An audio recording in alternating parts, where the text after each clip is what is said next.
며느라, 나 좀 도와다오. 아버지 박영호가 흐릿한 눈으로 손을 뻗자 주방에서 그릇을 치우던 큰며느리 한미정이 얼굴을 일그러뜨리며 고개만 휘둘렸다. 아버님, 또 왜요?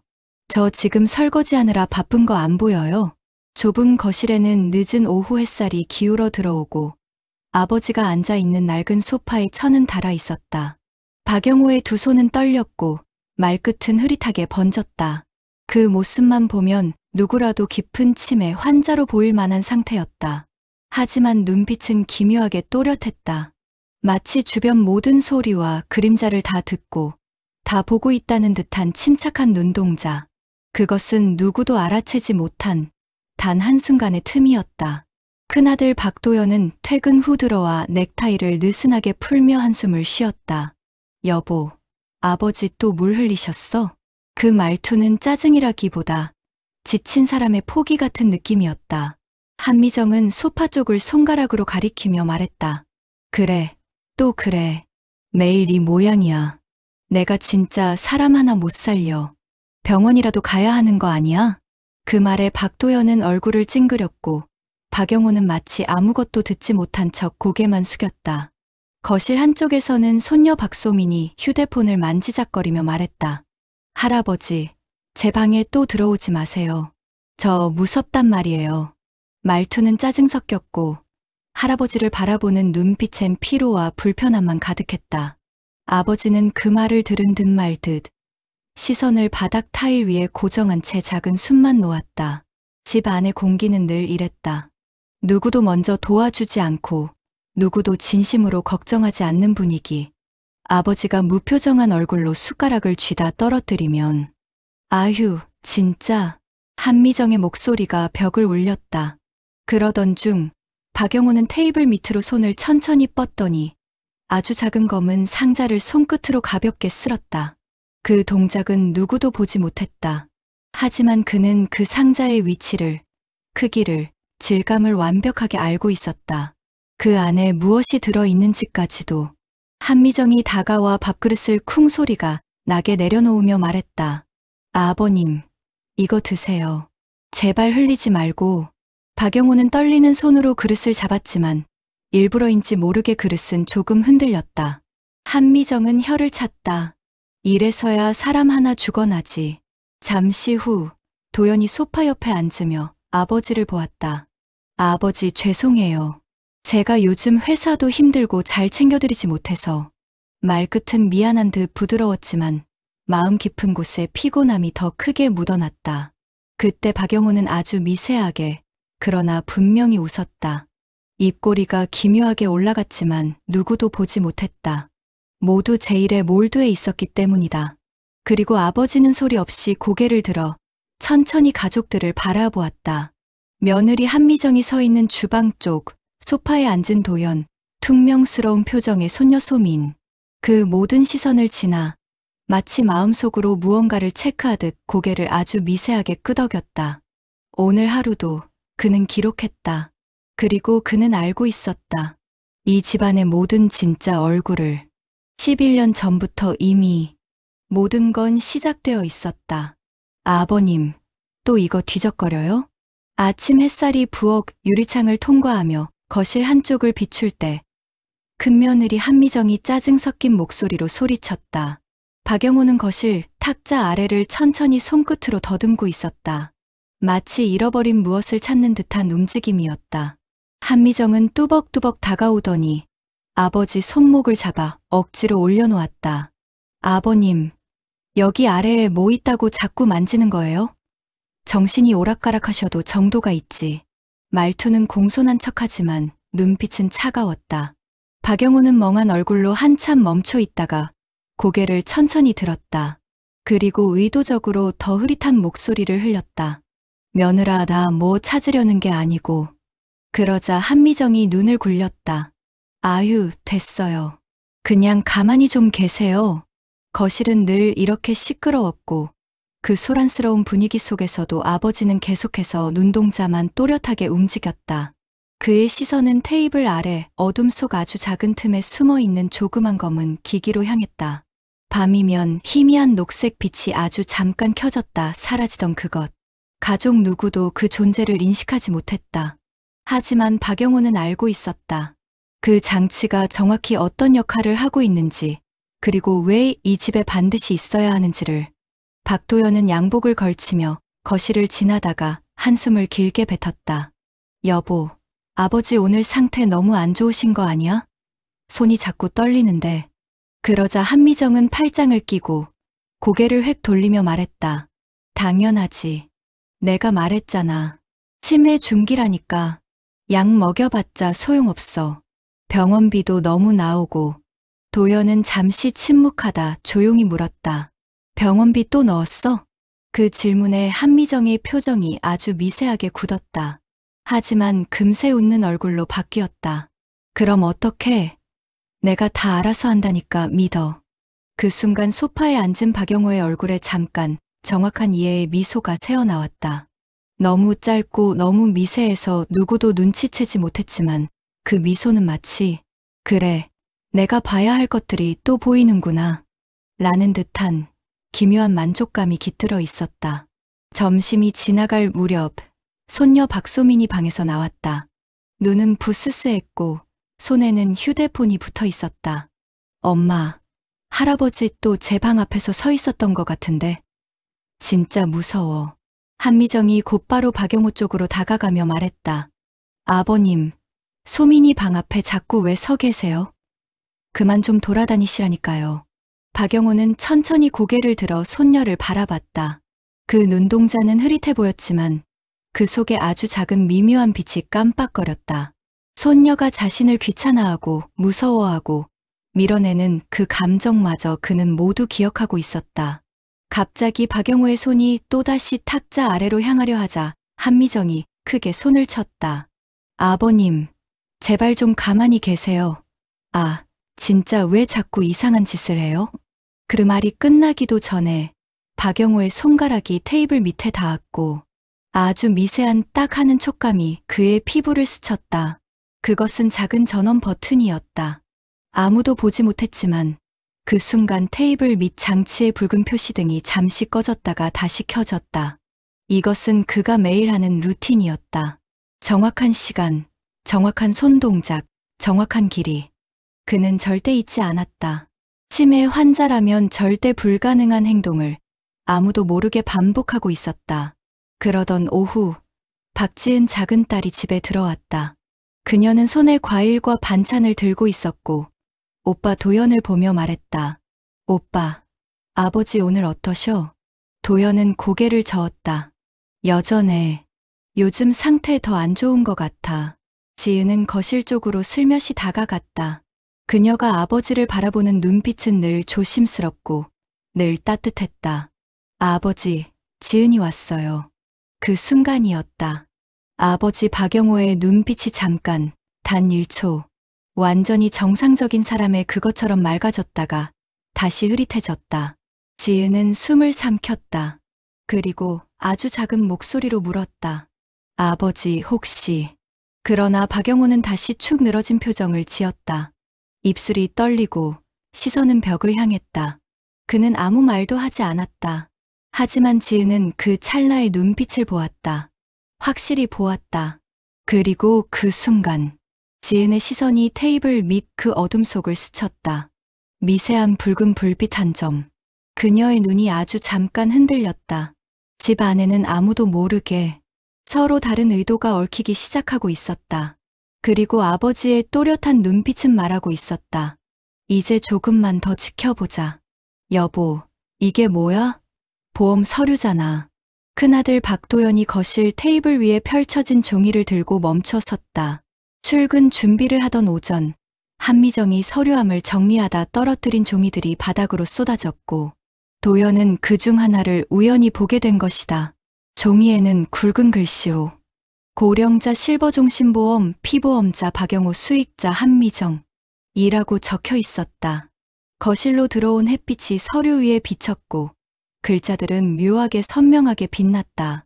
박영호는 소파에서 불안한 듯 몸을 움찔했지만 여전히 치매 환자의 표정을 유지하며 시선을 허공에 두었다. 도연의 얼굴은 순식간에 굳어졌다. 한미정은 급하게 다가오며 서류를 빼앗으려 했다. 아, 그거. 당신 오해하지 마. 노후 대비하려고 가입한 거야. 아무 의미 없어. 하지만 목소리는 지나치게 빠르고 떨렸다. 도연의 눈이 가늘어졌다. 왜 아버지 보험의 수익자가 당신이야? 난 몰랐는데. 박영호는 눈을 감고 귀를 기울였다. 그는 이렇게 가족들이 싸우는 모습을 이미 수십 번 보아왔다. 하지만 오늘은 조금 달랐다. 10년 동안 조용히 쌓이던 퍼즐 중 새로운 한 조각이 끼워지는 순간이었다. 한미정은 팔짱을 끼며 한숨을 내쉬었다. 여보, 걱정돼서 그런 거라고 몇 번을 말해. 솔직히 말해봐. 아버님 상태가 점점 안 좋아지는데 아무 대비도 안 하겠다고? 나만 바보 되는 거야? 한미정의 말끝에는 짜증과 두려움이 묘하게 섞여 있었다. 그녀가 진짜 걱정하는 건 아버지의 상태가 아니라 보험금이 발생할 시점이 언제인지 그 점이었다. 박영호의 손가락이 소파 팔걸이 위에서 천천히 움직였다. 그의 눈동자는 바닥에 떨어진 다른 서류로 흘러갔다. 보험 일정표, 지급 조건, 의료 기록 사본. 모든 것이 그가 예상했던 방향으로 흘러가고 있었다. 그때 손녀 박소민이 방에서 나와 귀찮다는 표정으로 말했다. 엄마, 뭐야 또 싸워. 아침부터 시끄러워 죽겠네. 그 말투에는 할아버지에 대한 최소한의 배려조차 없었다. 도연은 그런 딸을 보며 더 깊은 한숨을 내쉬었다. 한미정은 도연에게 다가가 설득하려는 듯 손을 잡았다. 하지만 그 눈빛은 따뜻함보다 계산이 먼저였다. 여보, 내가 뭐 어때서 그래? 우리 가족 지키려고 한 거잖아. 아버님 혹시라도 쓰러지시면 병원비며 장례며 그때 가서 후회할래? 그 말 속엔 미묘하게, 그러나 명확하게 그날이 언젠가 반드시 올 거다 라는 확신이 담겨 있었다. 도연은 서류를 다시 바라보며 말했다. 그런데 왜 나 몰래 했어? 아버지 상태를 이렇게 이용하는 건 너무한 거 아니야? 목소리는 낮았지만 분노가 서려 있었다. 한미정은 갑자기 언성을 높였다. 당신이든 누가 됐든 이 집에서 아버님 신경 쓰는 사람 나밖에 없어. 당신은 맨날 회사 핑계로 집에도 늦게 오고 나 혼자 다 떠안고 살라고? 그 말은 사실이었다. 그러나 그 속엔 진심이 단 한 방울도 섞여 있지 않았다. 오히려 그녀는 돌봄이라는 명목 아래 아버지를 자신의 통제 아래 두고 싶어 했다. 박영호는 그 모습을 조용히 바라보고 있었다. 멀리 창밖에서 까치 한 마리가 울고 바람이 살짝 흔들린 커튼이 거실을 스치며 지나갔다. 그 작은 움직임에도 그의 눈은 정교하게 반응했다. 치매 환자라면 절대 보이지 않을 여유였다. 도연이 다시 서류를 살피던 그때 박영호의 시선이 살짝 흔들렸다. 한미정의 눈동자 속에서 불안이 번지는 것을 그는 놓치지 않았다. 10년 동안 들키지 않았던 며느리의 욕심과 속셈이 이제 조금씩 표면 위로 드러나기 시작하는 순간이었다. 그리고 박영호는 다시 고개를 떨어뜨렸다. 치매 환자다운 표정으로 돌아가기 위해 아주 조심스럽게 눈을 흐리게 만들며 그의 속마음은 단 한 가지였다. 이제 곧이야. 며느라, 나 오늘 병원 가야 한다고 하지 않았느냐. 아버지 박영호가 작은 목소리로 말했지만 한미정은 듣는 둥 마는 둥 가방을 들고 현관으로 나가고 있었다. 아버님, 됐어요. 그거 다음 주로 미뤘어요. 저 지금 중요한 약속 있어서 바쁘다고요. 문을 닫는 소리가 집안에 메아리처럼 퍼졌고 아버지는 허공을 바라보며 묵묵히 눈을 감았다. 저녁이 될 무렵 한미정은 동네의 조용한 카페에서 누군가를 기다리고 있었다. 휴대전화에 저장된 이름은 엄마, 하지만 실상은 사돈 이정숙 여사. 조금 뒤 카페 문이 열리며 짙은 향수를 풍기는 중년 여자가 들어왔다. 그의 표정은 굳어 있었고 이미 모든 것을 알고 있는 사람의 태도였다. 두 사람은 창가 자리에 마주 앉았다. 밖에서는 초겨울 바람이 흔들리는 가로수 잎을 날리고 있었지만 둘 사이의 대화는 그보다 훨씬 냉랭했다. 이정숙 여사가 먼저 입을 열었다. 미정이, 아직도 그 집구석 정리 안 된 거니? 한미정은 입술을 곧게 다물었다가 낮게 답했다.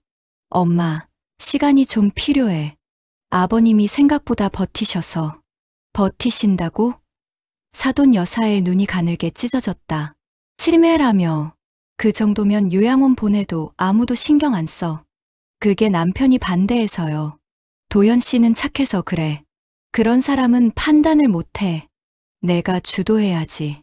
창밖으로 흘러가는 사람들 사이로 이상하게도 아버지 박영호의 눈빛이 겹쳐 보이는 듯했다. 마치 그는 이 자리에 없는데도 모든 걸 듣고 있는 것처럼. 이정숙 여사는 가방에서 두꺼운 봉투 하나를 꺼내 테이블에 내려놓았다. 그 안에는 여러 건의 보험 서류와 병원 기록, 그리고 검토된 메모들이 가지런히 정리돼 있었다. 여기 있는 거 그대로 진행해. 이대로면 한 달 안에 끝난다. 한미정은 봉투를 내려다보며 손을 움찔 떨었다. 엄마, 이렇게까지 해야 돼? 지금 물러서면 너는 아무것도 못 얻어. 근데 게다가 이정숙 여사가 잔을 내려놓으며 말했다. 내 시아버지 요즘 좀 이상해. 치매라 치기엔 눈빛이 너무 또렷해. 그 말에 미정의 심장이 덜컥 내려앉는 듯했다. 한동안 외면하고 싶었던 불편한 감정이 눈앞에서 형체를 드러낸 것이다. 가끔씩 박영호의 눈은 마치 사람을 꿰뚫어보는 유리창 같았다. 무력한 치매 환자의 것이 아니라 모든 걸 알고 있다는 사람의 눈. 설마. 한미정은 낮게 중얼거렸지만 사돈 여사는 더 확고해 보였다. 그러니까 더 서둘러야 한다는 뜻이야. 그 순간 카페 문 앞에서 누군가 스쳐 지나갔고 미정의 눈이 깜짝 놀라 크게 떴다. 긴 코트 자락, 천천히 지나가는 그림자. 그것은 아버지 박영호의 체형과 너무나 닮아 있었다. 하지만 그녀가 정신을 차리고 고개를 돌렸을 땐 이미 그림자는 사라진 뒤였다. 이정숙 여사가 묻는다. 왜 그래? 아니야. 그냥 내 착각이겠지. 하지만 가슴 한쪽이 따끔거리듯 조여왔다. 만약 그가 모든 걸 알고 있었다면 지금껏 해온 행동들, 말들, 멸시, 욕설 하나라도 기록되어 있다면 그 생각이 한미정의 목 뒤를 서늘하게 훑었다. 그러나 그녀는 모른다. 집 안책장 뒤에 있는 작은 틈 사이 언제나 조용히 돌아가고 있는 작은 기계 하나를. 아버지의 연기는 단순한 노쇠가 아니었다. 뭔가 더 큰 그림이 아주 오랜 시간 동안 조용히 다져지고 있었다는 것을. 아버지, 잠깐만 제 말 좀 들어봐요. 현관문이 닫히는 소리와 함께 작은 딸 박지은이 조심스럽게 거실로 들어왔다. 그녀는 늦은 시간인데도 회사 유니폼을 그대로 입은 채 손에는 따끈한 죽과 과일을 담은 작은 봉지를 들고 있었다. 집 안의 공기는 언제나처럼 팽팽했고 그녀는 그 분위기를 한눈에 알아차렸다. 박지은은 주방에서 소란을 피우던 큰 며느리 한미정을 향해 고개를 숙였다. 형님, 늦게 와서 죄송해요. 아버지 많이 힘드셨어요? 한미정은 입술을 삐죽이며 과장된 한숨을 내쉬었다. 아휴, 지은 씨. 힘든 정도가 아니에요. 하루 종일 변기 없고 밥 흘리고 난리도 아니에요. 나 진짜 사람 하나 못 살려. 그러면서도 말끝엔 묘한 승리감과 피곤함이 섞여 있었다.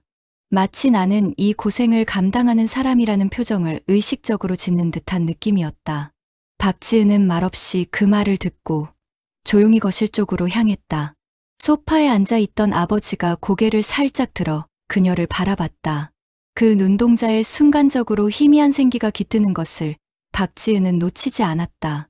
오직 그녀만이 눈치챌 수 있는 변화였다. 10년 동안 아버지의 가장 작은 표정 하나까지 지켜본 사람은 그녀뿐이었기 때문이다. 박지은이 조용히 가까이 다가가 무릎을 꿇고 아버지의 손을 잡았다. 아버지, 저예요. 지은이에요. 제가 오랜만에 죽 좀 사왔어요. 그러자 아버지의 흐릿했던 시선이 묘하게 또렷해지며 그녀 손을 가볍게 움켜쥐었다. 아주 미세한 힘, 하지만 분명 의지의 힘이었다. 그 순간 지은은 확신에 가까운 이상함을 느꼈다. 아버지의 손끝은 완전히 무력한 치매 환자의 손이 아니었다. 박지은이 작은 목소리로 말했다. 아버지, 혹시 저한테 하실 말씀이... 그때 부엌에서 한미정의 날카로운 목소리가 날아왔다. 지은 씨, 아버님 죽 드릴 거면 조심해요. 또 흘리면 제가 치워야 하니까. 도연도 이어서 말했다. 지은아, 그냥 놔둬. 아버지 오늘 상태 안 좋아. 하지만 지은은 아버지에게서 눈을 떼지 않았다. 그녀만이 느끼는 말로 설명할 수 없는 이상한 느낌. 아버지가 순간 아주 짧게 눈을 깜빡이며 무언가 신호를 보내는 듯했다. 마치 아직 때가 아니다라고 말하는 것처럼. 박지은은 더 묻지 않았다. 하지만 그 미세한 교감 하나만으로 그녀는 확신했다. 아버지는 완전히 사라진 게 아니다. 깊은 어둠 아래에 무엇인가가 깨어있다.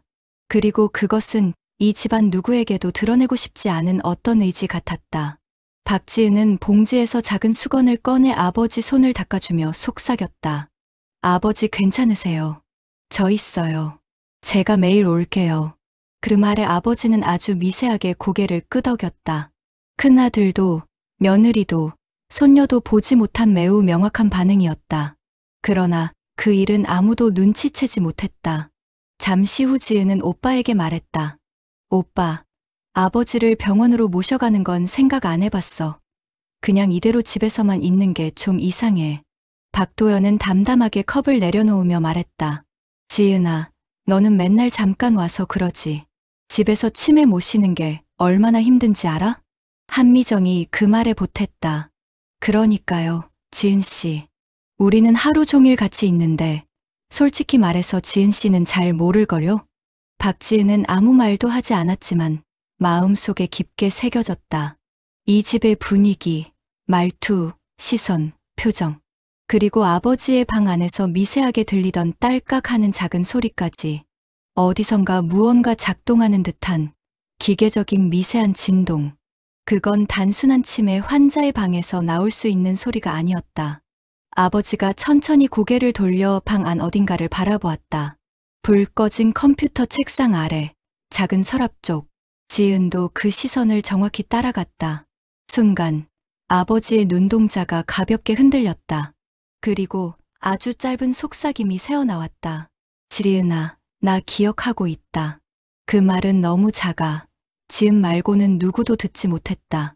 그녀의 심장이 크게 멎었다가 다시 뛰기 시작했다. 아버지는 정신을 놓지 않았다. 아닌 것 같다. 아버지는 어떻게든 버티고 있다. 지은은 아무 말 없이 아버지를 껴안았다. 그 순간 아버지의 눈빛은 더는 흐리지 않았다. 단단했다. 강했고 심지어 무언가를 결심한 듯한 기세가 서려 있었다. 형님, 이게 뭐예요? 작은 딸 박지은이 거실 한복판에서 손으로 입을 막은 채 굳어 있었다. 벽걸이 TV 화면에는 흔들리는 영상 하나가 재생되고 있었다. 그 영상 속에는 큰며느리 한미정이 시아버지 박영호의 팔을 거칠게 잡아 흔들며 욕설을 퍼붓는 장면이 고스란히 찍혀 있었다. 바람이 쌀쌀하게 드나드는 저녁, 가족들은 뜻밖의 영상 하나로 숨이 멎은 듯 멈춰섰다. 영상은 누군가 구청 민원센터에 익명으로 제출해 유출된 것이었고 동네 커뮤니티에서는 이미 난리가 난 상태였다. 지은은 아버지를 바라봤다. 아버지는 그저 묵묵히 소파 한편에 앉아 고개만 숙이고 있었다. 그 얼굴엔 분노도 당황도 없었다. 오히려 담담하게 모든 것을 받아들이는 사람의 표정에 가까웠다. 큰아들 박도연은 핏기가 가신 얼굴로 TV 앞으로 다가갔다. 여보, 이게 다 뭐야? 합성 아니야? 도연의 목소리는 갈라져 나왔다. 그의 손은 벌써 떨리고 있었고 눈동자는 충격과 부정 사이를 오갔다. 주방에서 뛰쳐나온 한미정이 외쳤다. 아니야, 합성이야. 누가 악의적으로 우리 집을 망치려고 조작한 거라고. 한미정은 손을 휘저으며 화면을 가리려 했지만 이미 너무 늦었다. 그 순간 TV 속 영상의 음량이 갑자기 커지며 또렷한 음성이 거실을 울렸다. 저 인간, 나 죽으라고 일부러 이러는 거 아냐? 빨리 죽어야 우리도 산다니까. 한미정의 얼굴이 하얗게 질렸다. 평소 남편이나 딸 앞에서는 절대 하지 않던 말들이 영상 속에서 생생하게 흘러나왔다. 손녀 소미는 충격에 입을 벌린 채 휴대폰을 떨어뜨렸다. 그녀는 떨리는 목소리로 중얼거렸다. 엄마 진짜야? 할아버지한테 이랬어? 거실 공기는 더 이상 숨 쉴 수 없을 만큼 무거워졌다. 한미정은 귀까지 빨개진 얼굴로 소리를 질렀다. 도연 씨, 나 아니야. 저거 다 짜깁기야. 내가 아버님한테 왜 그래? 내가 얼마나 고생했는데. 그러나 이 집에서 가장 오랜 시간 모든 것을 지켜본 이는 아버지 박영호였다. 그는 여전히 같은 자세로 앉아 있었다. 눈동자만 불빛을 받아 잔잔하게 흔들렸다. 지은은 천천히 아버지에게 다가갔다. 아버지 혹시 이 영상 아버지가 찍은 건 아니죠? 그녀의 질문은 조심스러웠지만 어딘가 날카로운 직감이 담겨 있었다. 그러자 박영호는 시선을 아주 천천히 올렸다. 그러나 이번에도 아무 말이 없었다. 말 대신 손가락이 아주 미세하게 떨렸고 그 떨림이 마치 때가 다가오고 있다는 신호처럼 보였다. 며느리는 지은에게 달려가 팔을 잡았다. 지은 씨, 나 믿지? 나 그런 사람 아니야. 아버님이 워낙 상태가 안 좋으시니까 그냥 힘들어서 잠깐 그랬던 거야. 그러나 지은의 눈빛은 이미 싸늘하게 굳어 있었다. 그녀는 팔을 단호하게 뿌리치며 말했다. 형님, 이건 잠깐이 아니에요. 오래전부터 반복된 행동이잖아요. 그 말이 끝나자 박도연은 갑자기 고개를 숙인 채 두 손으로 머리를 감쌌다. 도대체 우리 집이 왜 이렇게 된 거야? 내가 뭘 잘못한 거야? 그의 목소리는 무너져 내리는 벽처럼 안타깝게 깨어져 있었다. 그런데 바로 그때 박영호가 고개를 들어 천천히 박도연을 바라보았다. 그 눈에는 익숙한 치매 환자의 공허함이 아니라 모든 걸 알고 있다는 듯한 깊은 그림자가 어른거렸다. 그는 아무도 모르게 테이블 밑에 숨겨둔 작은 검은 기계를 다시 한번 손끝으로 살짝 건드렸다. 그리고 아주 천천히 눈을 감았다. 마치 다음 장면을 준비하는 사람처럼. 아무도 눈치채지 못한 가운데 이 집의 가장 큰 진실이 조금씩 확실하게 모습을 드러내기 시작했다. 도연아, 앉아라. 오늘은 너도 봐야 한다. 저녁 어스름이 내려앉은 거실에서 아버지 박영호는 천천히 허리를 펴고 의자 등받이에 몸을 기댔다. 그 움직임은 마치 누군가에게 더 이상 숨길 필요가 없다는 듯 무게를 벗어낸 사람의 태도였다. 큰아들 박도연은 갑작스러운 분위기에 눈을 깜빡이며 말했다. 아버지, 뭐 하시려고? 그러나 아버지는 대답하지 않았다. 대신 다리를 떨며 안절부절 못하는 며느리 한미정 쪽을 천천히 바라봤다. 테이블 위에는 작은 은색 USB가 놓여 있었다. 그것은 그동안 집안 곳곳에서 스쳐 지나가듯 보였다. 사라지던 바로 그 물건이었다. 박영호는 손을 뻗어 그 USB를 아주 가볍게 쓸어내리더니 손끝으로 집어들었다. 그리고 아무 말 없이 도연 앞에 툭 내려놓았다. 아버지, 이게 뭐죠? 도연의 목소리는 불안과 의문 사이에서 흔들렸다. 조용한 방 안에서 한미정의 숨소리가 가장 크게 들렸다. 소녀 소미는 뭔가 잘못된 공기를 느낀 듯 휴대폰을 내려놓고 눈을 크게 떴다. 박영호는 고개를 들고 마치 지금까지의 모든 흐릿한 표정과 멍한 눈빛이 거짓이었다는 듯 완전히 또렷하고 단단한 목소리로 말했다. 이건 내가 10년 동안 찍어온 기록이다. 모든 사람이 얼어붙었다. 한미정은 자리에서 튀어오를 듯하며 소리쳤다. 아버님, 무슨 말씀이세요? 10년 동안이요? 치매셨잖아요. 그 순간 박영호의 표정이 바뀌었다. 흐릿하던 눈동자는 완전히 사라지고 냉정함과 결심이 깃든 어른의 눈빛이 드러났다. 그는 입술을 아주 천천히 열며 말했다. 나는 치매가 아니다. 순간 거실 전체가 얼음처럼 굳어버렸다. 도연은 아버지의 얼굴을 믿을 수 없다는 듯 바라보았다. 아버지 뭐라고요? 치매가 아니라고요? 그의 목소리는 갈라졌고 손끝까지 떨렸다. 아버지는 천천히 고개를 끄덕였다. 그래, 나는 단 하루도 제정신을 놓은 적이 없다. 그리고 눈을 며느리 쪽으로 돌려 잔인할 만큼 침착하게 말을 이어갔다. 내가 나를 어떻게 대하는지, 내가 도연이를 어떻게 속이는지, 이 집안이 어떻게 변하는지 다 봤다. 모두 다. 한미정의 얼굴은 순식간에 하얗게 질렸다. 아, 아버님. 그게 제가 그날은 그냥 스트레스 때문에. 박영호는 말을 끊었다. 입 다물어라. 너의 행동은 여기를 가득 채웠다. 내 목소리도, 내 손도, 내 표정도, 그리고 모두 이 안에 들어있다. 아버지는 도연에게 USB를 밀어주며 말했다. 틀어봐라. 내가 직접 보고 판단해라. 내 아내가 어떤 사람인지. 도연은 손을 떨며 USB를 쥐었다. 소녀 소미는 숨을 삼켰고 한미정은 도연의 손을 붙잡으며 애원하듯 말했다. 여보, 제발 이건 아버님이 이건 오해야. 그냥. 하지만 도연은 손을 뿌리쳤다. 미정아, 이제 나도 봐야 할 것 같다. 아버지는 다시 깊은 숨을 들이켰다. 오늘이 그날이다. 내가 10년 동안 기다린 이유, 이제 모두 알 때가 됐다. 창밖에는 밤이 내려앉고 거실의 조명 아래 가족들의 얼굴은 각기 다른 공포와 충격으로 일그러져 있었다. 아버지는 그 모든 표정을 조용히 바라봤다. 그리고 아주 작은 입모양으로 혼잣말처럼 말했다. 이제 시작이다. 지은아, 사실은 내가 다 알고 있었다. 아버지 박영호가 낮은 목소리로 말했을 때 거실 공기는 순식간에 얼어붙었다. 작은 딸 박지은은 눈을 크게 뜨고 손끝이 떨리는 채로 아버지 앞에 섰다. 반면 큰며느리 한미정은 입술을 꽉 깨물며 어딘가 불안한 기색을 숨기지 못했다. 그녀의 시선은 테이블 위의 USB를 피해 도망다니고 있었다.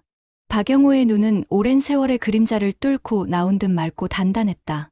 그 눈빛은 지금껏 보아온 치매 노인의 흐릿함과는 완전히 달랐다. 10년 전부터 쌓여온 모든 감정이 한꺼번에 터져 나올 것처럼 안쪽에서 무겁게 흔들렸다. 소파에 주저앉은 박도연은 아버지를 보며 혼란스러워했다. 아버지, 방금 그 USB에 있던 영상들, 그게 어떻게... 그의 말은 제대로 이어지지 못했다. 10년 동안 믿어왔던 현실이 무너지는 순간이었기 때문이다. 박영호는 천천히 숨을 들이마셨다가 내쉬며 테이블 가장자리에 손을 얹었다. 그 손짓 하나에도 지난 세월의 무게가 실려 있었다. 도연아, 너희가 나한테 어떻게 하는지 나는 처음부터 전부 보고 있었다. 그 말은 조용했지만 벽지를 뚫고 나갈 만큼 묵직했다. 한미정의 얼굴이 순식간에 창백해졌다. 그동안 숨기고 눌러왔던 감정이 아닌 들켜버린 사람 특유의 공포였다. 입술에 힘을 줘 무언가 변명하려 하지만 목이 마른 듯 말이 잘 나오지 않았다. 아, 아버님, 그건 그때는 제가 그러니까 상황이. 하지만 박영호는 며느리의 말을 끊었다. 단호하고 흔들림 없이. 며느라, 너는 10년 전부터 날 싫어했지. 그래서 내 어미와 함께 모의도 했지. 저 사람 오래 살면 우리만 힘들다. 그 말, 나는 그대로 들었다. 지은의 숨이 잠시 멎었다. 도연은 고개를 푹 숙인 채 손을 움켜쥐었다.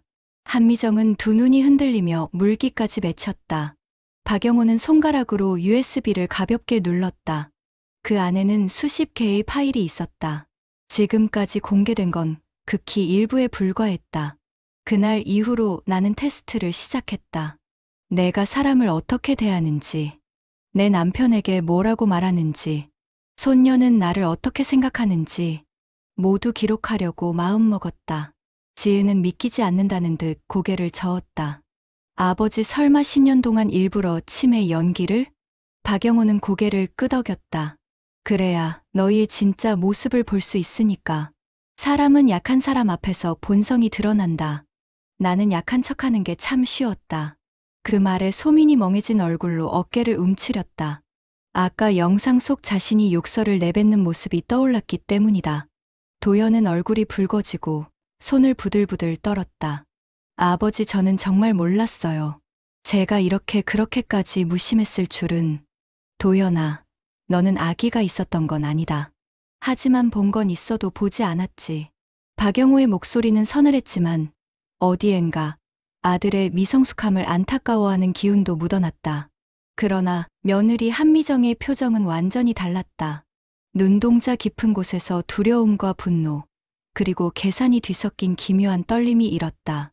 그녀는 더 이상 감출 이유가 없다는 듯 목소리를 높였다. 그래요. 그래요? 맞아요. 그럼 제가 뭐 어떻게 써야 되는데요? 치매 걸린 시아버지 모시고 산다는 게 얼마나 고된 일인지 알아요? 남편은 퇴근하면 누워만 있고 손녀는 공부가 산더미고 다 저보고 떠맡으라는 거잖아요. 하지만 그 말은 10년간의 학대를 정당화하기에는 너무 초라했다. 박영호는 피곤한 듯 눈을 감았다가 천천히 뜨며 말을 이었다. 그래서 나는 결심했다. 이 집안의 진짜 주인을 정리해야겠다. 그 한 문장은 방 안의 모든 숨을 완전히 먹게 만들었다. 다음 순간 박영호의 시선이 며느리에게 또렷이 꽂혔다. 그리고 아주 차갑게, 아주 분명하게 말했다. 며느라, 너희 시대는 오늘로 끝이다. 이 말과 함께 거실 공기는 무너진 듯 주저앉았다. 모두가 말문을 잃어버렸고 그 순간부터 이 집안의 질서는 완전히 뒤집히기 시작했다. 며느라 그만 좀 하거라. 거실 한복판에서 불같이 소리 지르던 큰며느리 한미정의 목소리를 뚫고 아버지, 박영호가 아주 또렷한 말투로 그렇게 말했다. 순간 방 안은 얼어붙은 듯 조용해졌다. 아버지가 지금까지 몇 년 동안 보여준 치매의 흔적 말을 더듬고 문장도 끝까지 잊지 못하던 모습 그 어떤 것도 남아있지 않았다. 평생 가족을 이끌던 가장의 단단한 목소리가 오랜만에 집안 공기를 지배했다. 박도연은 얼굴이 굳었다. 아버지 지금 말씀 똑바로 하신 거예요? 그는 도저히 믿을 수 없다는 듯 아버지를 바라보았다. 손녀 박소민도 휴대폰을 떨어뜨릴 정도로 충격을 받은 표정을 지었다. 하지만 가장 크게 무너진 사람은 한미정이었다. 그녀는 얼굴이 하얗게 질리며 뒷걸음질 치다가 식탁 모서리에 부딪혔다. 아, 아버님 뭐라고요? 갑자기 왜? 그 말투는 그동안 보여준 거친 목소리와는 달리 두려움과 혼란으로 떨리고 있었다. 아버지는 천천히 허리를 펴고 정면을 바라봤다. 늙고 기운 없어 보이던 사람이 사라지고 냉정하고 깊은 눈빛에 박영호가 나타났다. 그는 말없이 작은 검은 상자를 들어 올려 테이블 위에 올려두었다. 뚝! 상자가 부딪히는 소리만 울렸다. 그는 상자의 뚜껑을 열어 USB 여러 개를 꺼냈다. 각기 다른 연도와 날짜가 적힌 스티커가 붙어 있었다. 2015년, 2018년, 2020년, 2022년. 한미정의 입술이 떨렸다. 아버지는 손끝으로 USB 하나를 천천히 밀었다. 도연아, 이거 내가 먼저 봐라. 박도연의 손이 떨렸다. 아버지 이게 뭐예요? 그러자 박영호는 아주 담담하게 말했다. 너희 집에 온 첫날부터 난 모든 걸 기록했다. 말 그대로 모든 걸. 순간 한미정의 얼굴이 완전히 무너졌다. 아, 아버님, 그건 오해야요. 누가 그걸. 하지만 그녀는 말끝을 잇지 못했다. 거짓말과 변명 따위는 평생 해온데도 능숙했지만 지금 눈앞에 있는 USB들이 그녀의 과거를 모두 끄집어낼 거라는 사실을 본능적으로 알아버렸다. 박도연은 눈을 크게 뜨고 아버지를 바라보았다. 아버지 치매 아니셨어요? 그는 비틀거리듯 소파에 앉았다. 그 모든 시간이 허무하게 느껴졌다.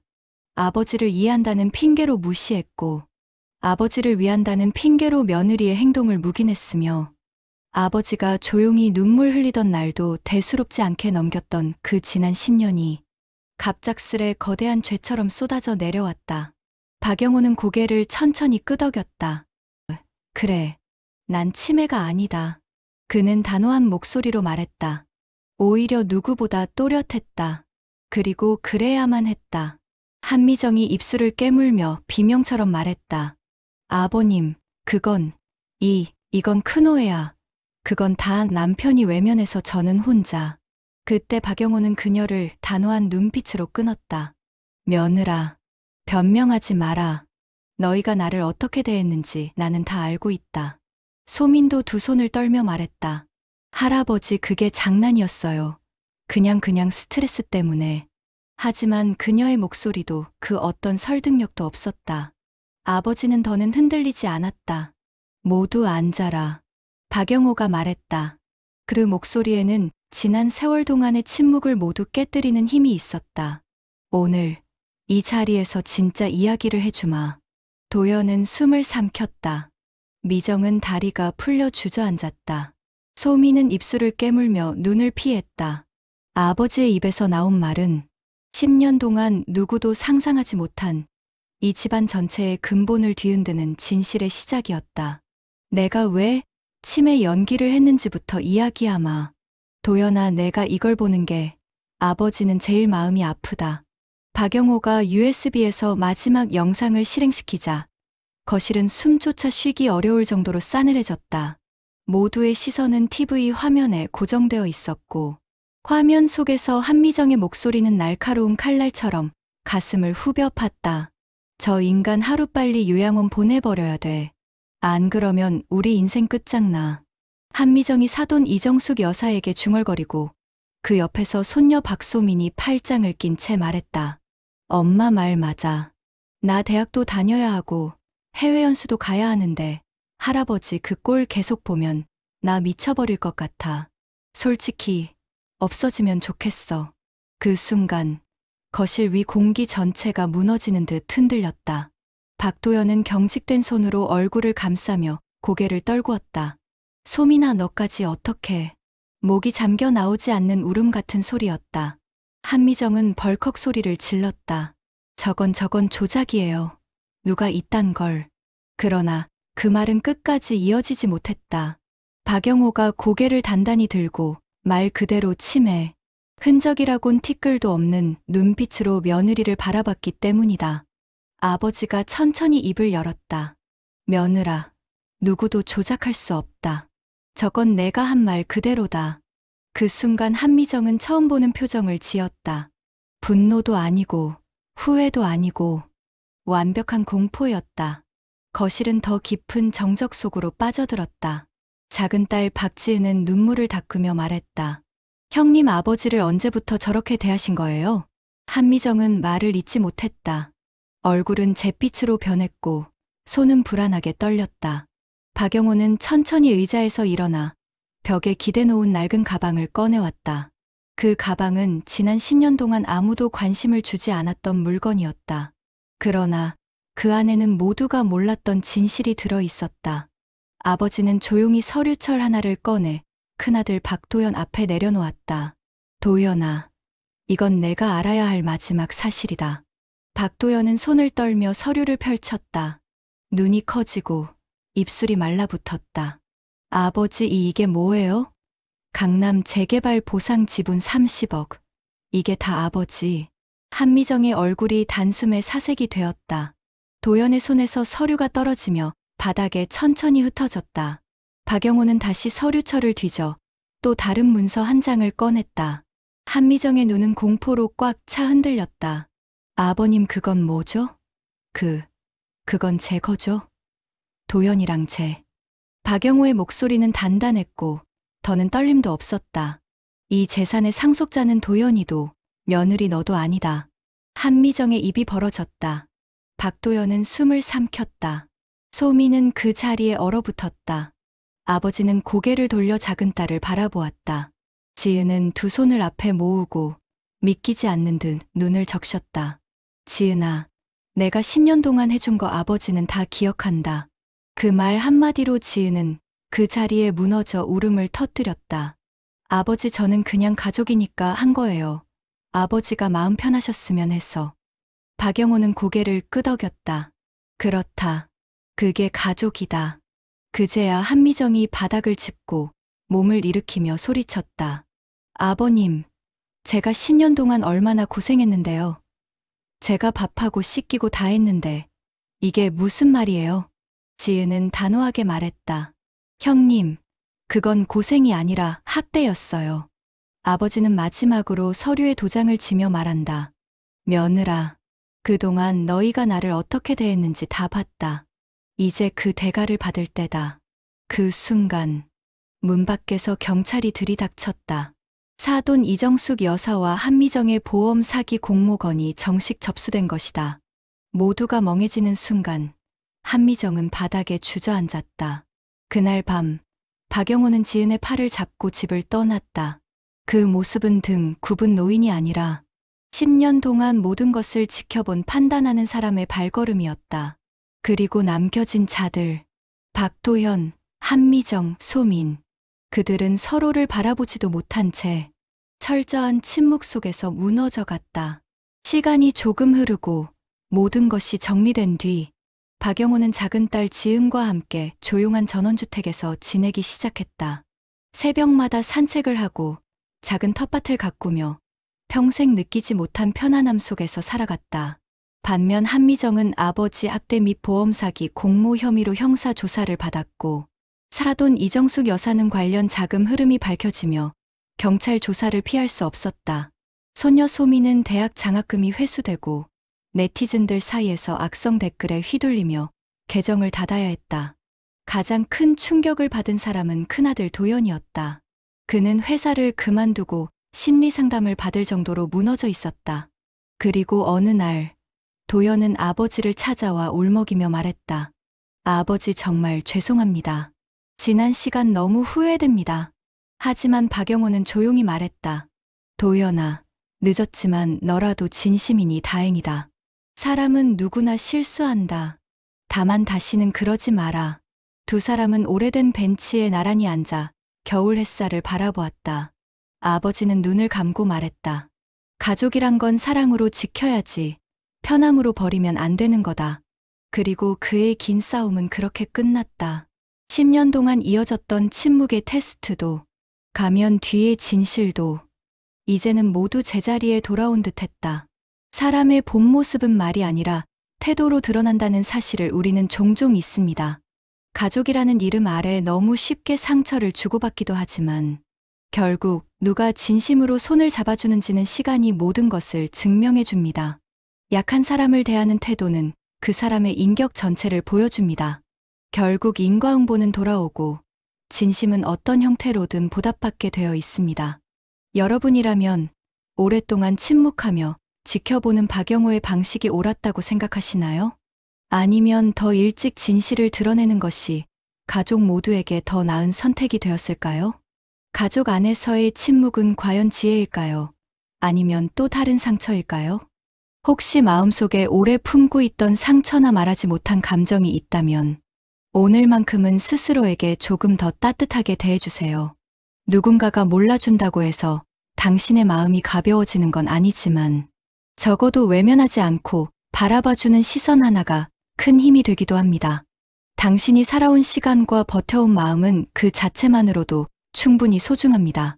오늘 영상이 여러분께 작은 생각거리와 위로가 되었다면 구독과 좋아요 눌러주시고 앞으로도 더 깊고 따뜻한 이야기들 함께 나눠요. 여러분의 관심은 더 좋은 이야기로 보답하는 큰 힘이 됩니다.